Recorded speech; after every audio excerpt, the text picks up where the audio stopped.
Hello dear students, Shri BBNPP Hirapra Kanya Vidyalaya के online lecture में सभी का स्वागत है। आज हम कक्षा 9 में हिंदी विषय का अध्ययन करने वाले हैं। तो उनमें गद्य 11 एक यात्रा यह भी उनका आज हम अध्ययन करेंगे। लेखक है रामदर्श मिश्र जी। यह एक गद्य है जो रामदर्श मिश्र जी के द्वारा लिखा गया है। तो सबसे पहले हम लेखक का परिचय देखेंगे। लेखक है रामदर्श मिश्र जी। उनका जन्म सन 1924 को हुआ था। अब रामदर्श मिश्र जी की हिंदी साहित्य में बात करें, हिंदी साहित्य में जो प्रदान है उनकी बात करें तो रामदर्श मिश्र जी हिंदी साहित्य के प्रथम कोटि के साहित्यकारों में से एक माने जाते हैं। उन्होंने कहानियां, कविता एवं उपन्यास आदि क्षेत्रों में अपनी कलम चलाई है। उनके उपन्यास की बात करें तो जो सबसे चर्चित उपन्यास है उनमें जल टूटता हुआ और पानी के प्राचीर, ये दो जो उपन्यास है वो सबसे प्रचलित है। उनकी कविता संग्रह के बात करें तो बेरंग बेनाम चिट्ठियां, पक गई धूप, जुलूस कहाँ जा रहा है और आम के पत्ते आदि उनके कविता संग्रह है। और उनके कहानी संग्रह की बात करें तो खाली घर, बसंत का एक दिन, 61 कहानियां तथा मेरी प्रिय कहानियां, ये सारी उनकी कहानी संग्रह के नाम है। और जो आम के पत्ते काव्य संग्रह है, यह काव्य संग्रह को व्यास सम्मान से सम्मानित किया गया था। और उसके अलावा लेखक को भी काफी पुरस्कार मिले हैं। उनमें सबसे श्रेष्ठ पुरस्कार लेखक को हिंदी अकादमी शिखर सम्मान एवं उत्तर प्रदेश हिंदी संस्थान के भारती भवन पुरस्कार से प्रतिष्ठित किया गया है। अब हमारा जो गद्य है यह एक यात्रा यह भी, उनकी बात करें तो इस कहानी में रिक्शे वाले से परिचित होकर उनके जीवन में जो घटना है उनका वर्णन किया गया है। और जो रिक्शा वाला है उनका मन में नारी के प्रति जो दृष्टिकोण है उसे देखकर लेखक अपने जीवन में उतारे गए कर्तव्य बोध से प्रेरणा प्राप्त होती है। उनके अलावा रिक्शा वाला है उनके मन में जो स्त्रियों के प्रति सम्मान, स्त्री सुरक्षा एवं आत्मीयतापूर्ण संबंधों की खूबी प्रस्तुत की गई है जो अत्यंत प्रेरक है। तो सबसे पहले हम हमारी यह जो गद्य है, हमारी कहानी है, उनकी शुरुआत करेंगे। ये एक यात्रा यह भी कहानी की शुरुआत करेंगे। लेखक, मैं बहुत यात्रा भीरू, मतलब કે હું ખૂબ જ યાત્રાઓથી ભીરું એટલે ડરપોક, હું યાત્રાઓથી ખૂબ જ डरवावाड़ो छू। यात्रा पर निकलते समय डर बना होता है कि पता नहीं कैसे कैसे लोगों से पाला पड़ेगा। જ્યારે લેખક છે યાત્રાઓ પર નીકળે ત્યારે એને મનમાં ડર હોય છે કે ખબર નહીં કે શા માટે યાત્રાઓથી ડરે છે કે જ્યારે યાત્રાઓ પર નીકળે, મતલબ મુસાફરી માટે નીકળે ત્યારે એના મનમાં એવો ડર હોય છે કે કેવા કેવા લોકો આપણે મળશે, પાલા પડશે, એટલે કે કેવા કેવા લોકો સાથે આપણે મળવાનું થશે અને બધા લોકોના વિચારો કેવા હશે, તેની સાથે એડજસ્ટમેન્ટ થશે કે કેમ, એવા બધા વિચારોને કારણે એને યાત્રાઓથી ખૂબ જ ડર લાગે છે। सबसे बड़ी असहजता तो अनुभव होती है अनशन किराया मांगने वाले ऑटो वालों से।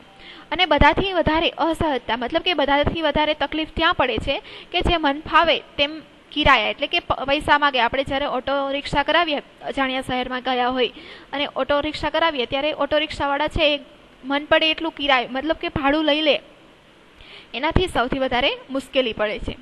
नए शहर में कैसे कैसे लोग मिलेंगे यह चिंता भी बनी होती है।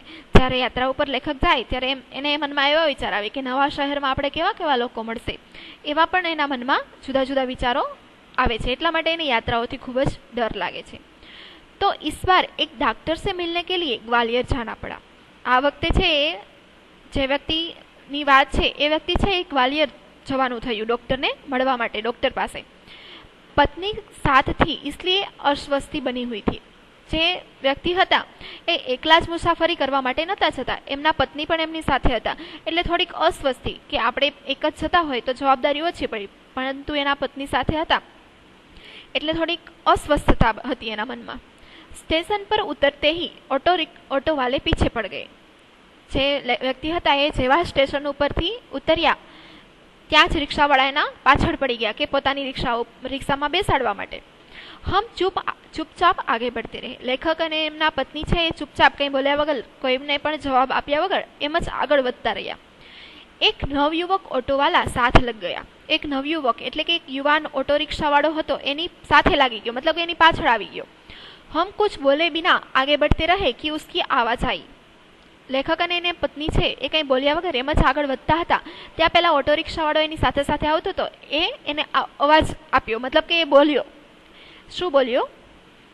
बाबूजी आप आखिर किस कहीं जाएंगे ही और कोई ऑटो करेंगे ही तो फिर मेरा ऑटो क्यों नहीं? પેલો જે રિક્ષાવાળો એની સાથે સાથે યુવક આવતો હતો એમને કીધું કે બાબુજી, બાબુજી કહીને સંબોધે છે લેખકને. એમ કહે છે કે બાબુજી તમે કોઈને કોઈ ક્યાંક તો જવાના જશો અને કોઈને કોઈ ઓટો રિક્ષા તો કરાવશો, તો પછી મારા ઓટોમાં કેમ નથી બેસતા? उसकी जीद और आवाज में कुछ ऐसा आकर्षण महसूस हुआ कि मैंने स्वीकृति दे दी. પેલો ઓટો રિક્ષાવાળાએ જે રીતે બોલ્યો એનું અવાજ હતો એના ઉપરથી લેખકને એવું લાગ્યું કે એના અવાજમાં કંઈક આકર્ષણ હતું અને એને જે જીદથી અમને વાત કરી એના ઉપરથી લેખકે એને સ્વીકૃતિ આપી દીધી, મતલબ કે એને હા પાડી દીધી. એના ઓટો રિક્ષામાં બેસી ગયા. वह प्रेम भरी बातें करता रहा और हमें डॉक्टर के यहाँ पहुंचा दिया. ઓટો રિક્ષાવાળો હતો એ આખા રસ્તે પ્રેમપૂર્વક લેખક સાથે જુદી જુદી વાતચીત કરતો હતો અને વાતચીતમાં ડॉक्टर પાસે પહોંચાડી દીધા. उसके द्वारा बताए वांछित पैसे देकर डॉक्टर के घर का कॉल बेल बजाई. ઓટો રિક્ષાવાળાએ જેટલા કહ્યા હતા એટલા પૈસા આપી અને જે ડોક્ટર હતી એના ઘરની કોલ બેલ એટલે કે ડોરબેલ છે એ વગાડી. જ્ઞાત હુઆ કે ડોક્ટરને ક્લિનિક ही जगह बदल दी है. જ્ઞાત એટલે કે ખબર પડી, એને જાણવામાં આવ્યું, લેખકને જાણવામાં આવ્યું કે ડોક્ટરનું જે ક્લિનિક હતું એને પોતાની જગ્યા ક્લિનિકની જગ્યા ડોક્ટરે બદલી નાખી છે અને લેખક છે એ જૂનું ક્લિનિકની જે જગ્યા હતી ત્યાં પહોંચ્યા હતા એટલા માટે ડોક્ટરે પોતાની જગ્યા બદલી નાખી હતી. ત્યારે એને ખબર પડી જ્યારે કોલ બેલ બજાવી ત્યારે. ઓટોવાલા બિના હમારે કહે હમારા ઇંતજાર કર રહા હતા. ઓટો રિક્ષાવાળો છે એ લેખક અને એની પત્નીનો રાહ જોઈને ઊભો હતો બારે. જ્યારે લેખક એને અને એમના પત્નીએ કહ્યું નહોતું કે એમના માટે ઊભું રહેવાનું, છતાં પણ હમે નઈ જગહ પહોંચા દિયા. તેને નવી જગ્યાએ જે જગ્યાએ ડોક્ટરનું ખરેખર ક્લિનિક હતું ત્યાં એને પહોંચાડી દીધા. મેને પૂછા કિતને પૈસે દઉં? ત્યારે લેખક છે એ નીચે ઉતરે છે ત્યારે પૂછે છે કે કેટલા પૈસા આપું? ત્યારે ઓટોવાળો કહે છે બાબુજી જો ઈચ્છા હો દે દીજીએ. વાળો છે લેખકને બાબુજી કહીને સંબોધે છે ને એમ કહે છે કે તમારે જે ઈચ્છા થઈ તે આપી દો. વૈસે ડોક્ટર કે ઘર સે યહાં તક કા કિરાયા તો અતિરિક્ત હો ગયા ના. એમ કહે છે કે એમ તો જોઈએ તો ડોક્ટરના ઘરેથી અહીંયા સુધીનું કિરાય ભાડું તો વસૂલ થઈ ગયું છે, છતાં પણ તમને જે ઈચ્છા હોય તે આપી દો. ઉસને પૂછા બાબુજી યહાં સે કહાં જાએંગે? ત્યારે ઓટોવાળો સામેથી લેખકને કહે છે કે બાબુજી તમે અહીંયાથી ક્યાં જશો પછી डॉक्टर पास थी. मैंने होटल का नाम बता दिया और कहा भाई तुम जाओ यहाँ देर लग सकती है. ત્યારે લેખક છે ઓટોવાળાને પોતાને જે હોટલમાં રોકાવાના હતા એમનું નામ અને સરનામું બતાવી દીધું અને એમ કીધું કે ભાઈ તું જા, અમારે અહીંયા વાર લાગશે. વહ કુછ બોલા નહીં, પરંતુ તે રિક્ષાવાળાએ કંઈ જ ઉત્તર આપ્યો નહીં. હમ ડોક્ટર કે પાસ ચલે ગયે. લેખક અને એમના પત્ની છે એ ડોક્ટર પાસે જતા રહ્યા, ડોક્ટરના ક્લિનિકમાં. ઘંટા ભર બાદ નિકલે તો દેખા વહ વहीं खड़ा था. ઘંટા મતલબ કે કલાક પછી નીકળ્યા ડોક્ટરના ક્લિનિકમાંથી. કલાક પછી જ્યારે નીકળ્યા અને જોયું તો પેલા ઓટો રિક્ષાવાળો હતો એની રાહ જોઈને ત્યાં જ ઊભો હતો. अब हमें महसूस होने लगा था कि यह ऑटो वाला कुछ और है. હવે લેખક છે એના મનમાં મહેસૂસ એટલે કે એવું અનુભવ થતો હતો, એવું થતું હતું કે આ ઓટોવાળો છે એ બધો સામાન્ય ઓટોવાળો જેવો છે એ નહીં, કંઈક અલગ જ છે. वो हमारे भीतर घर करता गया. તે એમના અંદર मतलब કે એના હૃદયમાં સ્થાન મેળવતો ગયો. હોટલ પર છોડકર उसने पूछा फिर कब आऊं? પછી લેખક અને એમના પત્નીને જે હોટલમાં રોકાયા હતા ત્યાં એને છોડી ગયો અને પછી કહ્યું કે હવે પાછો ક્યારે આવું? યાની લેખક કે એટલે યાની આપ શહેર મેં ઘૂમેંગે ફિરેગે ના. ત્યારે ઓટોવાળો લેખકને એમ કે છે એનો મતલબ એમ કે તમે શહેરમાં આવ્યા છો તો અહીંયા રોકાયા છો તો અહીંયા ક્યાંક ફરશો ને આસપાસ. આપકો જહાં જાના હોગા લે જાઉંગા. ત્યારે ઓટોવાળો એમ કે છે તમારે જ્યાં જવું હશે ત્યાં હું તમને લઈ જઈશ. વૈસા કહા યહાં કબ તક હે? રિક્ષાવાળો પૂછે છે કે એમ તો તમે અહીંયા કેટલા સમય સુધી રોકાવાના છો? ત્યારે લેખક જવાબ આપે છે કલ શતાબ્દી સે લौटेंगे. એમ કે છે કે કાલે શતાબ્દી છે એ ટ્રેનનું નામ છે કે શતાબ્દી નામની જે ટ્રેન છે એમાંથી પાછા જઈશું. તો આપકો ઘુમાને કે લીએ કબ આ જાઉં? ઓટોવાળો એમ કે છે કે તો તમને શહેર ઘુમાવવા માટે શહેરમાં ફરવા માટે લેવા માટે ક્યારે આવું? ભાઈ આજ તો થક ગઈ હે, આરામ કરેંગે, કલ ઘૂમેંગે. ત્યારે લેખક એમ કે છે કે આજે તો અમે થાકી ગયા છે એટલા માટે આરામ કરશું અને કાલે આપણે ફરીશું. ઠીક હે બાબુજી યહ રહા મેરા મોબાઈલ નંબર, મુझे ફોન કરકે બુલા લીજીએગા. ત્યારે રિક્ષાવાળો એમ કે છે કે ઠીક છે બાબુજી આ મારો મોબાઈલ નંબર, પોતાનો મોબાઈલ નંબર આપીને કહે છે કે આ મારો મોબાઈલ નંબર, મને ફોન કરીને બોલાવી લેજો જ્યારે તમારે જરૂર હોય ત્યારે. अरे तुमने अपना नाम तो बताया ही नहीं।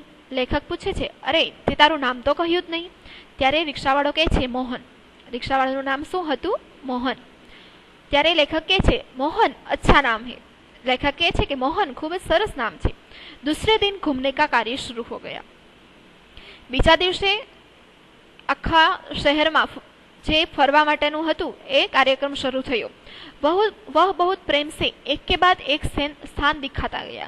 रिक्शावाળો છે એક પછી એક પ્રેમપૂર્વક બધા સ્થાનો લેખક અને એમના પત્નીને બતાવતો હતો।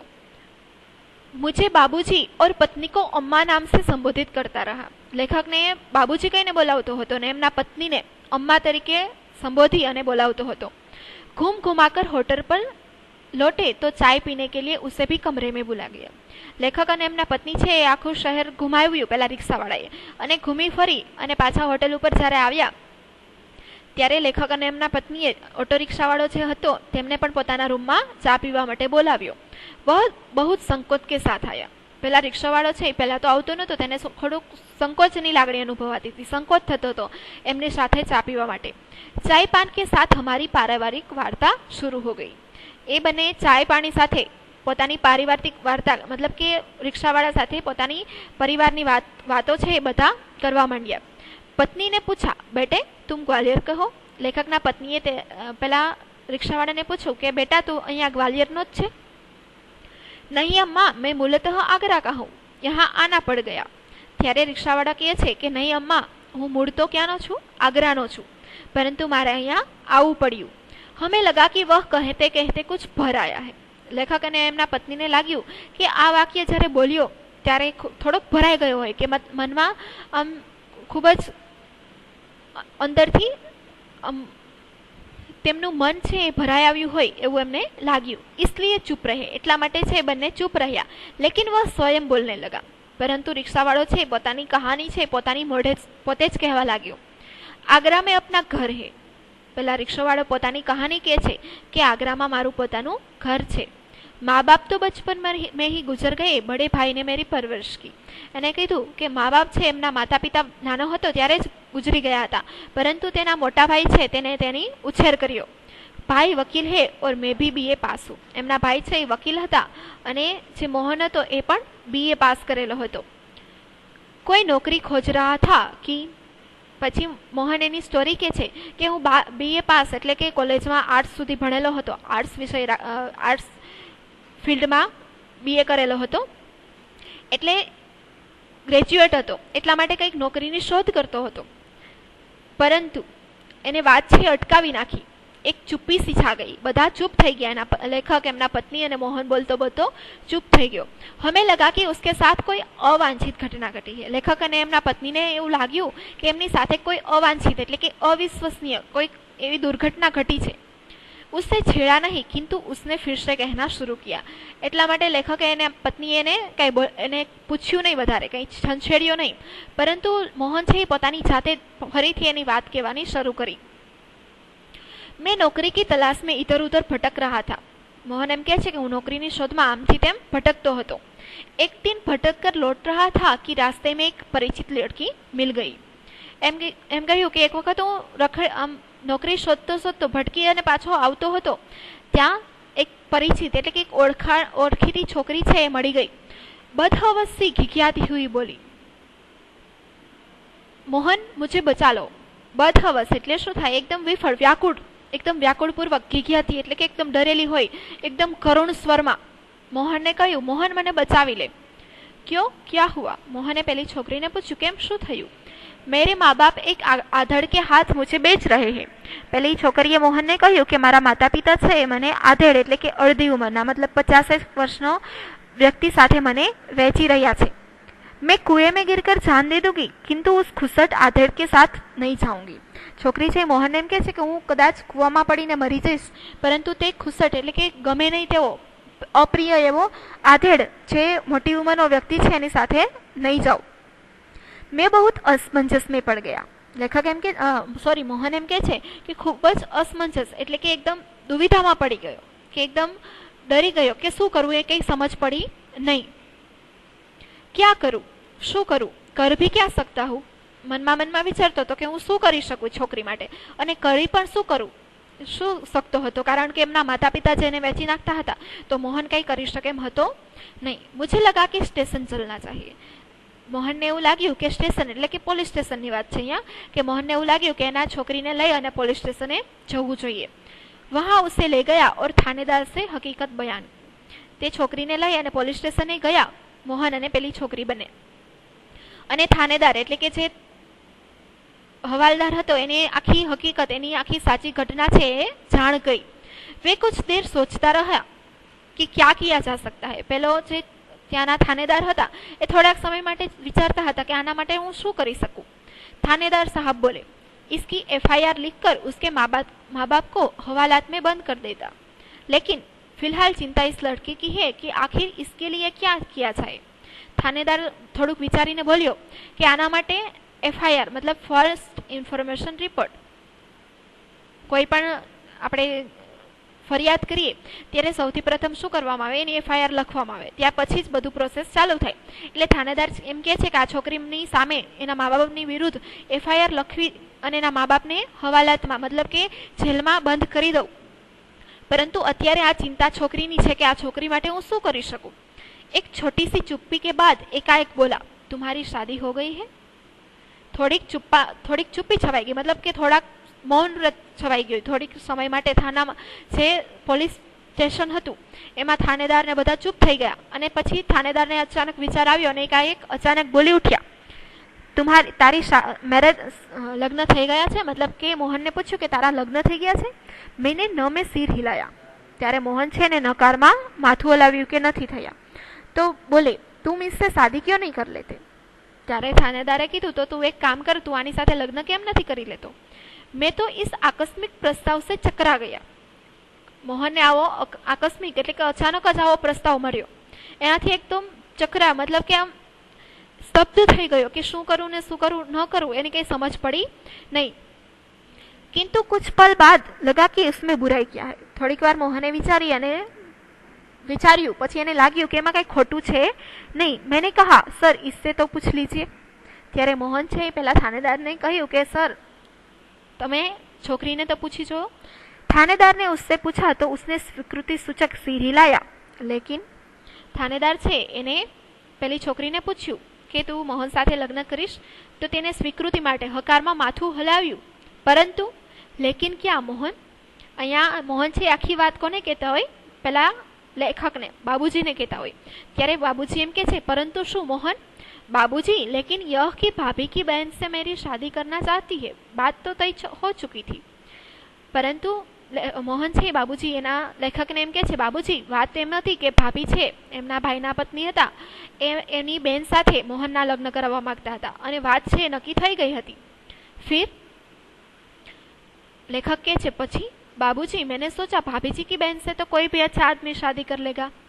ત્યારે મોહન છે બાબूजीને કહે છે કે બાબूजी મેં વિચાર્યું કે એમના ભાભીની બેન સાથે તો કોઈ પણ સારો વ્યક્તિ લગ્ન કરી લેશે. वहाँ कोई संकट नहीं है, ત્યાં કોઈ મુશ્કેલી છે નહીં. लेकिन इस लड़की की तो जिंदगी खतरे में है. મોહને વિચાર્યું પરંતુ અત્યારે એ છોકરી જે હતી મુશ્કેલીમાં હતી, એની જિંદગી છે એ ખૂબ જ મુશ્કેલીમાં હતી. लड़की सुंदर भी है, परिचित भी है और सबसे अहम बात कि वह संकट में है. વાત એમ હતી કે તે છોકરી હતી, સુંદર પણ હતી, ઓળખીતી પણ હતી. મતલબ કે મોહન અને પેલી છોકરી એકબીજાને ઓળખતા હતા. અને સૌથી મહત્વની વાત એ હતી કે તે મુશ્કેલીમાં હતી, એટલા માટે મોહન છે એની સાથે લગ્ન કરવા માટે તૈયાર થયો. उससे विवाह करना प्रतिकर भी होगा और मानवीय भी. એની સાથે લગ્ન કરવા યોગ્ય પણ હશે અને માનવીય પણ કહી શકાય, કારણ કે એ છોકરી મુશ્કેલીમાં છે અને મોહન છે એ મુશ્કેલીમાંથી બહાર કાઢવા માટે એની સાથે લગ્ન કરે તો એ ખૂબ જ માનવતાભર્યું કામ કહેવાય. લેકિન પરંતુ ફિર લેકિન અહીંયા લેખક પૂછે છે પાછું લેકિન. વિદ્યાર્થી મિત્રો, આજે આપણે આ લેક્ચર અહીંયા જ સમાપ્ત કરીશું. આના પછીનો આગળનો પાર્ટ છે આ નેક્સ્ટ લેક્ચરમાં જોઈશું. Thank you.